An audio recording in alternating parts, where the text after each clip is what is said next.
exercice 106. Normalement, vous sortez de l'exercice 105 qui vous a montré que factoriser avec des puissances, ce n'est pas spécialement horrible.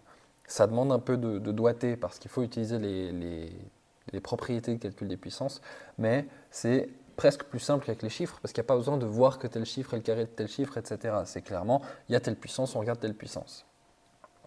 Du coup, basé sur ces savoirs-là, on va passer au A du 106, qui normalement vous agresse les yeux puisque vous avez x puissance 1000 moins x puissance 100 sur x puissance 100. On voit qu'il y a du x partout. On a certainement envie de mettre en évidence du x. Maintenant, combien de x? On peut en enlever 100 à droite et 1000 à gauche, donc c'est 100 le facteur limitant.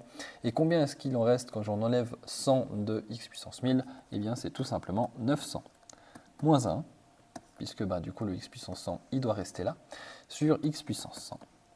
On peut simplifier les deux x puissance 100 et ça nous donne x puissance 900 moins 1. Le B, il est tout pareil, on a simplement des chiffres cette fois-ci, mais on a 2a puissance 10, 8a puissance 9, 5a puissance 6, 3a puissance 5. On voit qu'il y a du a puissance 5 partout en haut, et ça tombe bien, en bas c'est pile poil a puissance 5. Donc on le met en évidence, a puissance 5, ça fait 2a5 plus 8a4 moins 5a2. 5a, pardon, plus 3 sur A5. Les A5 se simplifient. Et il me reste 2A5 plus 8A4 moins 5A plus 3. Et ces différents éléments, j'ai très envie de faire un groupement parce que je compte et je suis là 1, 2, 3, 4 groupements. Mais je vois que 2 et 8 et 5 et 3 ne sont pas du tout facteurs les uns avec les autres et donc je ne vais pas pouvoir faire un groupement complet. Et donc la solution finale s'arrête ici. C'est ainsi que nous passons au C. Le C qui est parenthèse moins 2x parenthèse puissance n sur moins 2x puissance n. Donc déjà, on remarque qu'il n'y a pas de parenthèse en bas, ça veut dire qu'il y a une grosse différence. C'est qu'en haut, j'ai le moins 2 qui prend la puissance n et le x, comme ceci, alors qu'en bas, c'est moins 2 fois x à la puissance n. Donc là, les x à la puissance n, ils se simplifient. Et par contre, le moins 2 et le moins 2, effectivement, il y a une simplification, mais il me reste n-1 en haut. Et du coup, j'ai moins 2 puissance n-1 entre parenthèses. Et ici, je ne peux pas déterminer si le signe sera positif ou négatif, puisqu'on n'a pas le chiffre n, et donc ça peut changer. On passe au D avec le H9 plus 2H8 plus H7 sur H5 plus H6. Ça, on voit tout de suite qu'on peut mettre en évidence du H7 en haut et du H5 en bas. C'est déjà ce qu'on va faire. H9, c'est H7 plus H2, fois H2, plus 2H plus 1. Le tout sur H5 fois 1 plus H. Déjà, on va pouvoir simplifier les deux. Avec celui-là et celui-là, il m'en reste 2 en haut. Et ensuite, H carré plus 2H plus 1. C'est assez simple de voir que ça donne H plus 1 au carré sur 1 plus H. Et 1 plus H, c'est la même chose que H plus 1. On peut les simplifier. Et ça nous fait H carré facteur de H plus 1. Ou on peut aussi dire que c'est H cube plus H carré. Les deux réponses me conviennent de manière égale.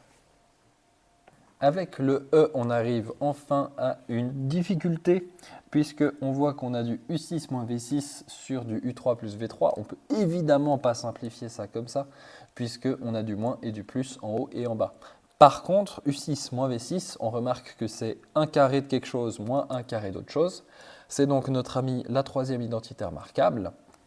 Et cette identité remarquable, elle peut se décliner sous le format U3 moins V3, facteur de U3 plus V3. Le tout est divisé par U3 plus V3. Et on peut simplifier les choses qui sont idem. Et il me reste U3 moins V3. Donc si vous avez simplifié en ignorant les plus et les moins, pour une fois vous avez de la chance et c'est juste. Mais évidemment la réflexion est fausse, donc si vous me faites ça à l'examen, pas de points. On continue avec le F qui est la même chose. On a de nouveau une identité remarquable, ici a puissance de n moins 1, qu'on peut réécrire comme étant a puissance n moins 1 facteur de a puissance n plus 1. Et tout ça, c'est divisé par a puissance n moins 1. Ça se simplifie et bonne journée à n plus 1. Exercice G, nous avons b puissance 4m moins b puissance 3m sur b puissance 3m moins b puissance 2m. On voit déjà qu'en haut et en bas, on peut mettre en évidence plein de choses. B puissance 3m, c'est b puissance m fois b puissance 3m moins 1. Tac. Et b puissance 3m, c'est b puissance 2m fois bm moins 1. Paf.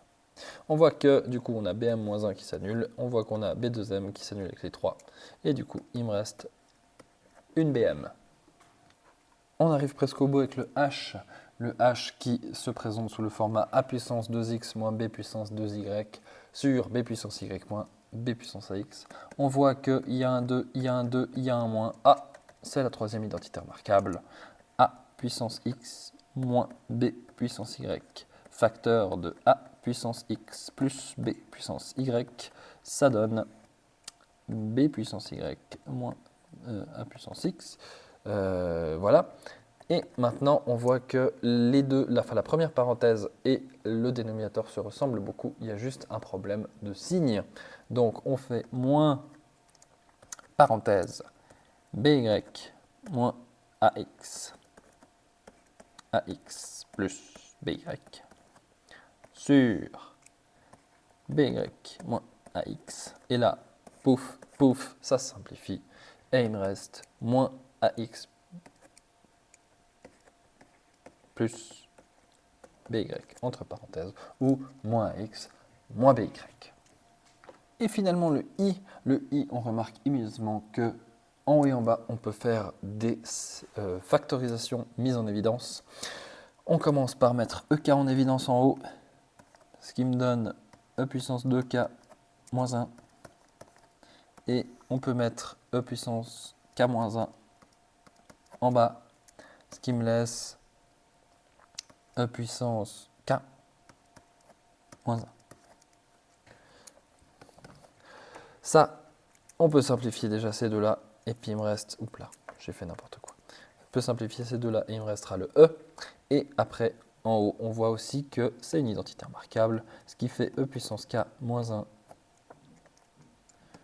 facteur de e puissance k plus 1. J'ai très envie de le mettre à la puissance, ces chiffres, hein, c'est terrible. Et ça c'est divisé par e puissance k moins 1. Et là, on voit que pif, paf, ça se simplifie. Et il me reste e fois e puissance k plus 1, ce qui fait ek plus 1 plus e. Et de nouveau, ici, les deux réponses sont strictement équivalentes.